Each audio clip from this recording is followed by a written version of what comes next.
Hey guys, Peter here to tell you about the latest from Fit for an Autopsy, The Nothing That Is, out October 25th on Nuclear Blast. The album has 10 tracks, 44 minutes in length, and this is the band's 7th full-length studio album. They are an American deathcore band. This is an interesting album design, and the reason I say that is because this is a very dark album. I would go as far as to say it's a very emotional driven record. And when you have an album that is this dark, even though it's not just sonically dark, it has an ambiance, it has an atmosphere of darkness to it, it's very easy to create repetition, and it's very easy to lose track of the definition of the songs and the definition of what the whole record is supposed to be, the journey that the whole record is supposed to give. But this album clearly doesn't do that.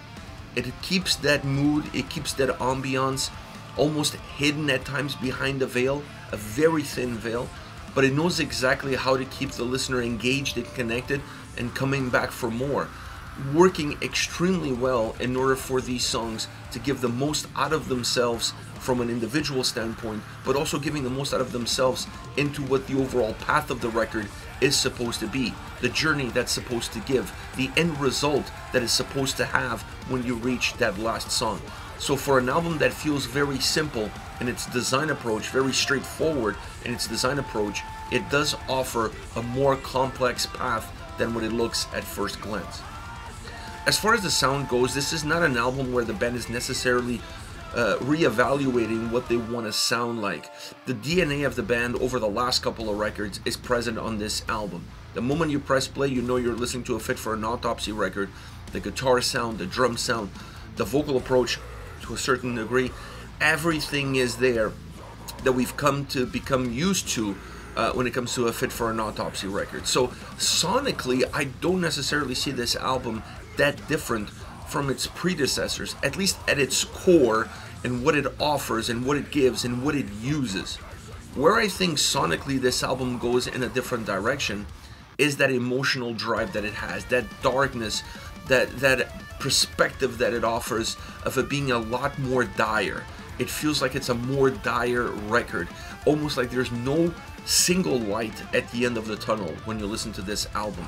There's this sense of despair built into the sound, into some of the melodies, and into the vocal performance throughout the record that always allows you to see the darker side of things and not necessarily the brighter side of things. Even when the songs get lighter, when the songs have these more atmospheric intros, or when they go with an acoustic intro, it doesn't matter. Even in that sense of brightness, the darkness is just lurking around the corner. So to me, that aspect of how the album feels, how they used the same ingredients to make a completely different recipe, is where the sound of this album goes differently.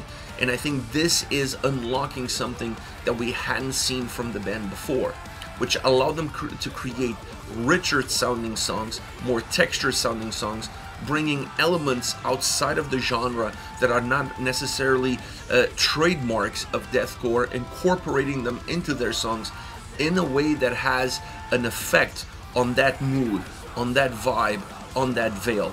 To me, this is an album that had a much larger picture in mind. They wanted to create an album that would make the listener feel something and not necessarily just another heavy record.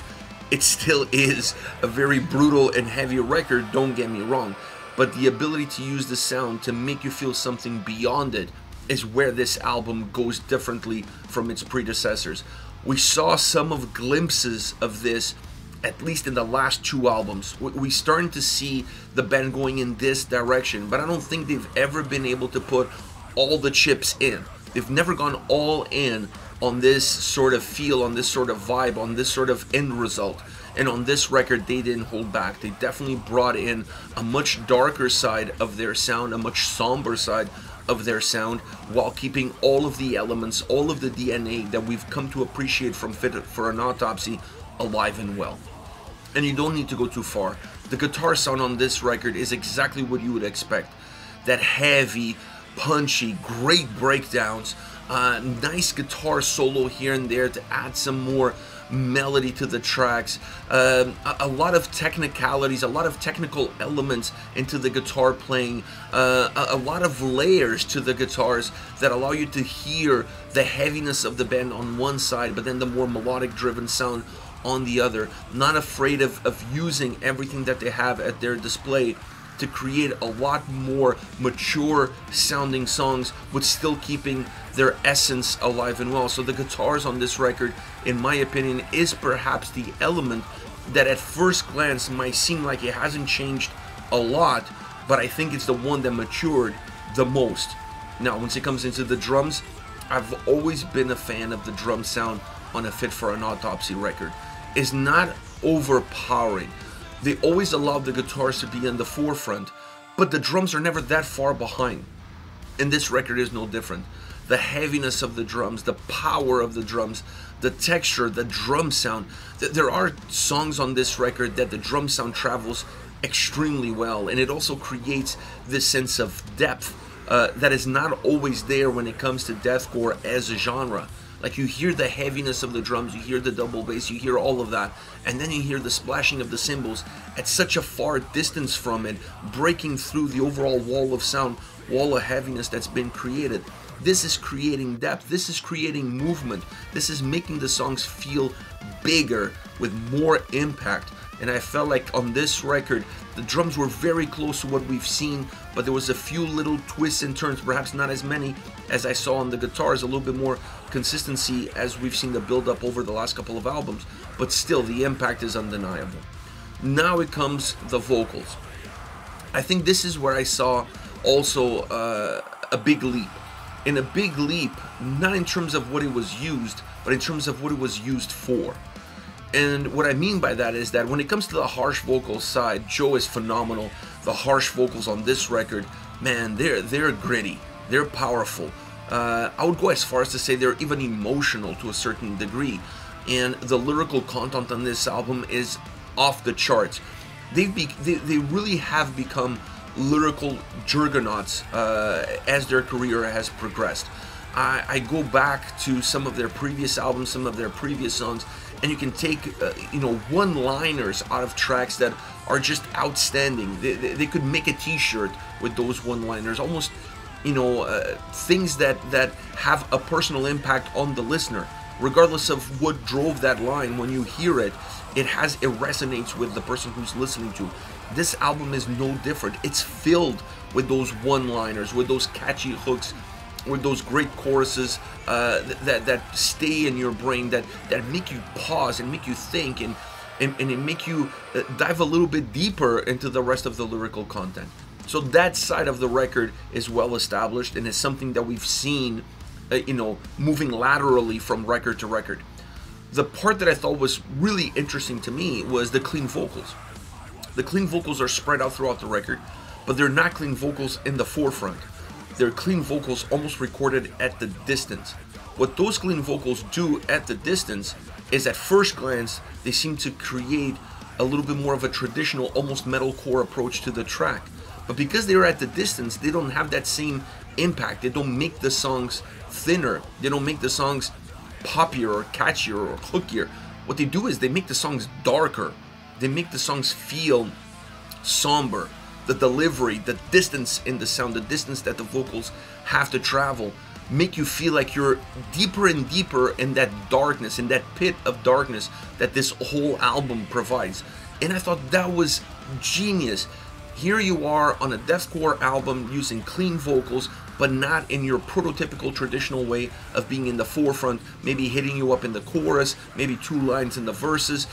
So many bands have done that. It's not like that would be reinventing the wheel, by no means, but rather putting them far into the mix, almost like I said, at the distance, creating an ambiance, adding to the atmosphere.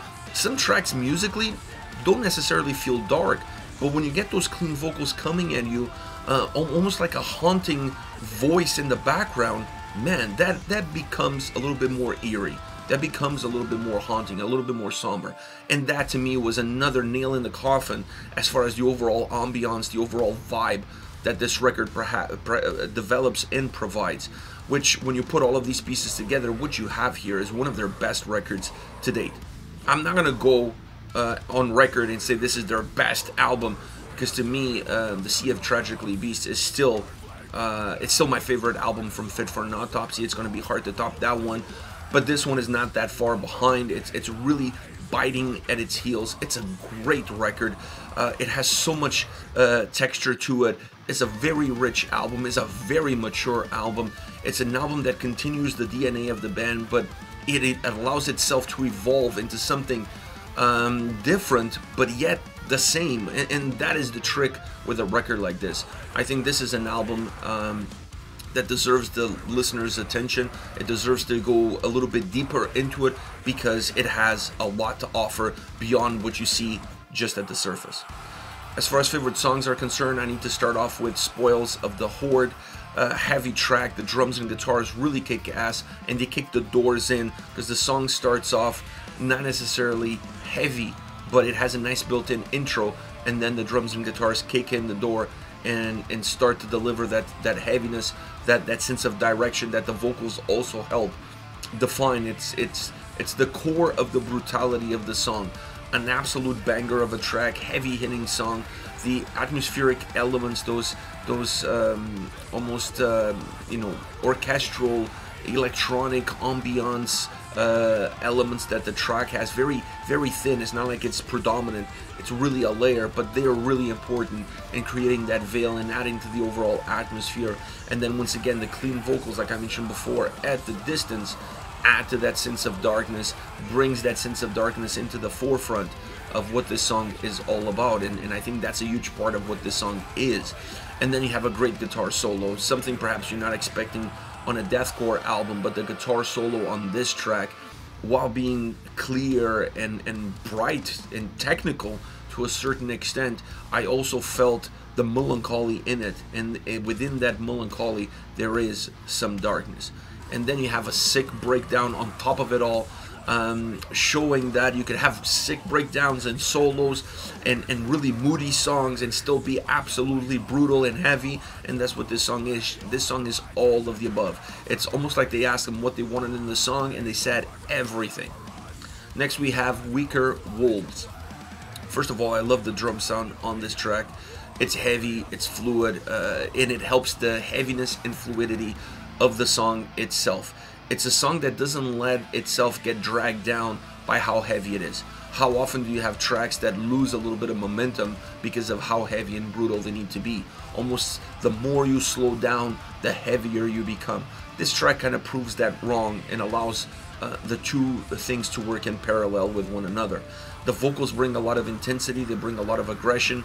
I thought it was really interesting to use some electronic elements on the vocals that definitely added richness and texture and showcasing the overall elements that vocally this album offers.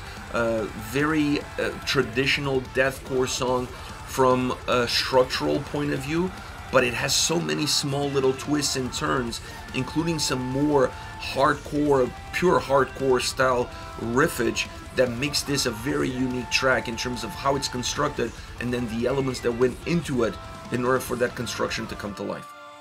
Last but definitely not least, one of the darkest, if not the darkest song on the record, Lurch. This song is somber from the get-go. It has about just over a minute of a really cool, almost atmospheric piece, or post-atmospheric piece to start off the song. And then you see, once that somberness develops through the music, through the vocal delivery, it's really a slow burner at that point. Now it takes, like I said, it takes just over a minute for you to get through that, so it's a really extended intro, but it's a very important intro that sets up the mood of the song, and it sets up the cliffhangers that are going to happen throughout the rest of the track. But it's like a pressure cooker.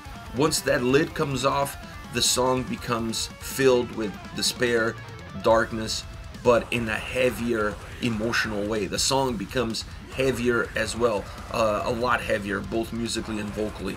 It's a song that knows exactly how it developed itself. It's almost like you're building or developing a character in a movie. It takes different pieces to develop that character. It takes different emotions, different actions to see all of the different sides of the personality of that character. And this song is a song that has almost multiple personalities. They all just belong to one single person. So it's a song that's made up of so many different pieces. Some of those pieces become repeated throughout the track. Some of them are just used sporadically in specific moments, but it's a song that has so much to offer. And at the end of the day, what you're going to remember through it is that overall sense of darkness and somberness that the track delivers, even in its heavier moments. This is it, Fit for an Autopsy, the Nothing That Is, on October 25th on Nuclear Blast. Let me know your thoughts on the band, on the singles. Hit me up in the comment section. I'll see you all at the next video. Take care, guys.